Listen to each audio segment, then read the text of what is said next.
एरियामध्ये स्पेशलायझेशन हळूहळू तुम्हाला घ्यायला लागेल. तुम्ही पॉलिटिक्स कव्हर करणार किंवा क्राईम कव्हर करणार, पण एक स्पेशलायझेशन हळूहळू जसा जसा तुम्ही सिनियर होणार ते एक स्पेशलायझेशन घ्यायला लागेल. त्यासाठी आत्तापासून तुम्हाला एक प्रयत्न करायला लागेल.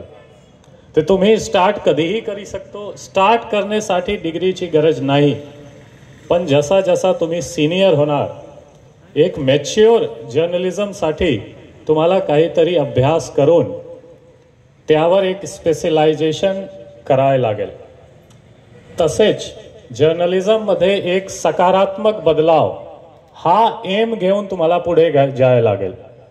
जर्नलिझममध्ये नेहमी आम्ही सांगतो की हा अगोदर जे होता सर्वांना माहीत आहे, जे सिनियर जर्नलिस्ट आहे इकडे, की हा एक काइंड ऑफ अँटी इस्टॅब्लिशमेंट असतो की जे सरकार आहे किंवा प्रशासन आहे त्याच्या काहीतरी चूक काढून एक कन्स्ट्रक्टिव्ह सजेशन तुम्हाला द्यायचे आहे.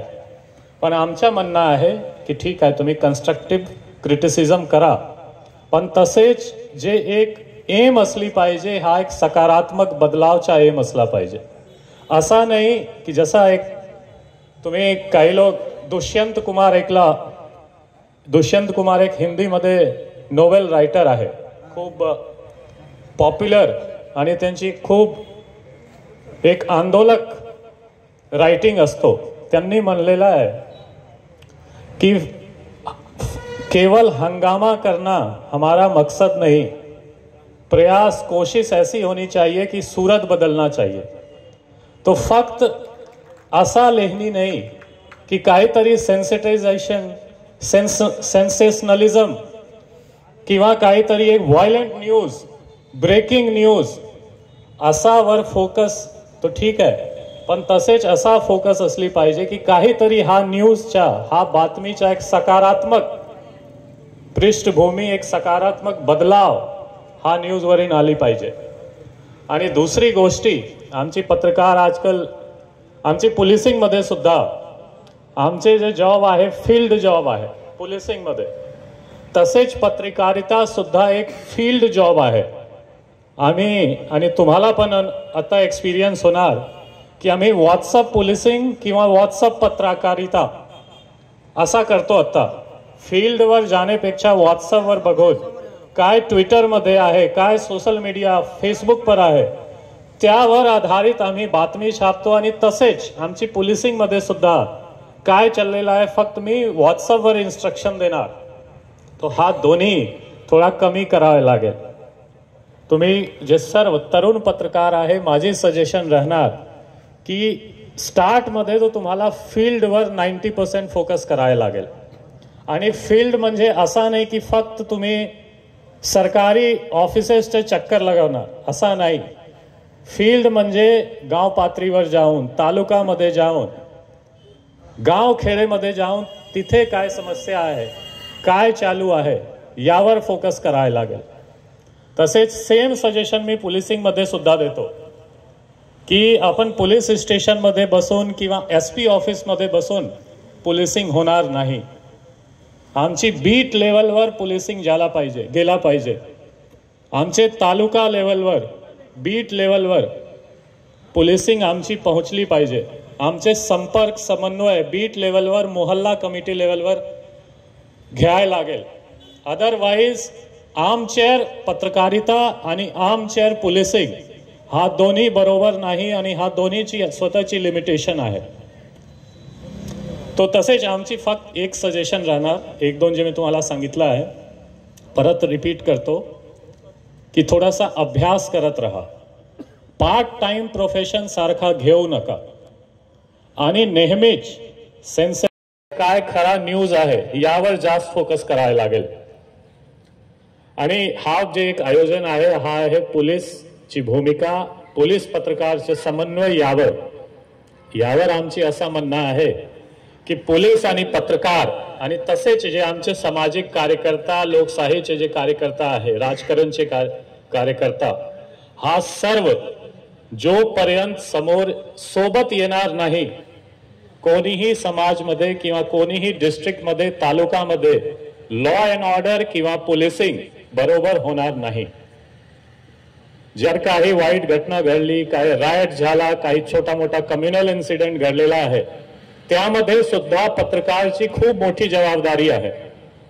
फक्त व्हिडिओ काढून व्हायरल ना करणं, थोडासा वेळ द्या इस्टॅब्लिशमेंटला, स्थापनाला, पोलीस प्रशासनला, की त्याची भूमिका, त्याची वर्जन सुद्धा घेऊन तुम्हाला बातमी द्यायला लागेल. अदरवाईज तुम्ही काहीतरी सोशल मीडियावर टाकणार, काहीतरी व्हायरल होणार, तो एक पत्रकार आणि एक लेमॅन मध्ये काही फरक राहणार नाही. तुम्ही जर पत्रकार म्हणत आहे, तो पत्रकारिताची ऑथेंटिसिटी, व्हेरिफिकेशन आणि एक लार्जर व्ह्यू की समाजमध्ये हा बातमीचा काय इफेक्ट राहणार, यावर लक्ष ठेवायला लागेल. असा जिम्मेदारी तुम्हाला पत्रकार म्हणून येणार. तो आणि आमची पोलीस डिपार्टमेंट जे आमचे अधिकारी आहे, कर्मचारी आहे, त्यांना पण सेम सजेशन आहे की असा हा डोक्यामध्ये आमची असला नाही पाहिजे की आम्ही खूप लीगल आम्ही अथॉरिटी आहो, पॉवरफुल स्ट्रक्चर आहो, असा नाही. जोपर्यंत आमची समन्वय लोकल लेवलवर राहणार नाही, आमची कोऑर्डिनेशन, कोऑपरेशन पत्रकार सोबत, सामाजिक कार्यकर्ता सोबत राहणार नाही, जर असा नाही तो लॉ अँड ऑर्डर किंवा क्राईम कंट्रोल करण्यामध्ये खूप अवघड होणार. हा सोपा गोष्टी होणार नाही. जस्ट फक्त तुम्ही इमॅजिन करा, डिस्ट्रिक्टमध्ये किती पोलीस फोर्स आहे? 3000, 4000, त्यापेक्षा जास्त नाही. आणि सिटी, एक नांदेडची डिस्ट्रिक्टची पॉप्युलेशन आहे जवळपास 35-40 लाख. तो असा जे प्रपोर्शन तुम्ही बघा, तर फक्त पोलिसिंग आणि पोलीस स्टाफवर पोलिसिंग जर राहणार, तो बरोबर कधीही होणार नाही. तो त्यासाठी जे हा एक प्रोग्राम आहे, समन्वयचे प्रोग्राम आणि म्युच्युअल रिस्पेक्ट, आम्ही दोन्ही प्रोफेशनल आहोत, जर्नलिस्ट सुद्धा आणि पोलीस सुद्धा, दोन्ही मध्ये एक आदरची भावना असली पाहिजे. असा नाही की तुम्ही काही बातमी टाकत आहे तो विदाउट व्हेरिफिकेशन कोणीही अधिकारी किंवा कर्मचारीला टार्गेट करू नका. व्हेरीफाय करा आणि निर्भीकपणे तुम्ही टाका. तसेच पोलीस प्रशासन सुद्धा एक पत्रकारचे जे डिझर्विंग रिक्वेस्ट आहे, डिझर्विंग जे त्यांची रिस्पेक्ट आहे, आदर आहे, ते दिला पाहिजे. त्यांची हे प्रोफेशन आहे, ड्युटी आहे की ते समाजमध्ये बातमी देणार. तो असा नाही की तुम्ही पोलीस स्टेशन येऊ नका, मी तुम्हाला बोलणार नाही, फोन उचलणार नाही, बातमी देणार नाही, काही इन्फॉर्मेशन सूचना देणार नाही, अशी भूमिका चुकीची भूमिका राहणार. तो बरं वाटला की तुम्ही सर्व इकडे एक नवीन स्टार्ट करत आहे, एक संघटना, पत्रकार संरक्षण समिती स्टार्ट होत आहे, ऑफिस, एक इस्टॅब्लिशमेंट स्थापना इकडे स्टार्ट होत आहे. आणि मला वाटतं एक नवीन स्टार्ट करा.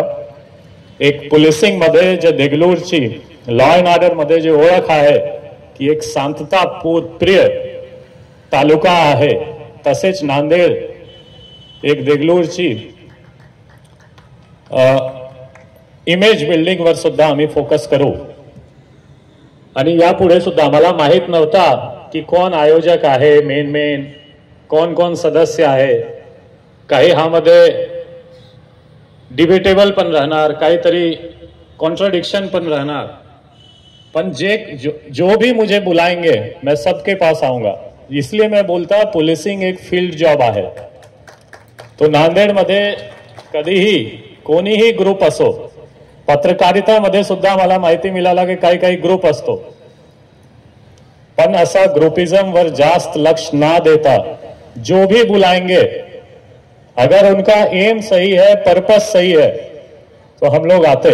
और हमारी पुलिस प्रशासन अभी नांदेड़ की सभी आयोजन में, अगर उनका आपका उद्देश्य सही है, तुमची पर्पस जर खरा असेल, तो आम्ही येणार.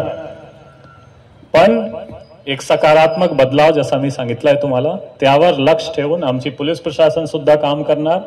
आणि मला मी होपफुल आहोत की आमची पत्रकारिताची जी कम्युनिटी आहे, जर्नलिस्ट, ते पण एक सकारात्मक सोच घेऊन, दृष्टिकोन घेऊन पुढे काम करणार.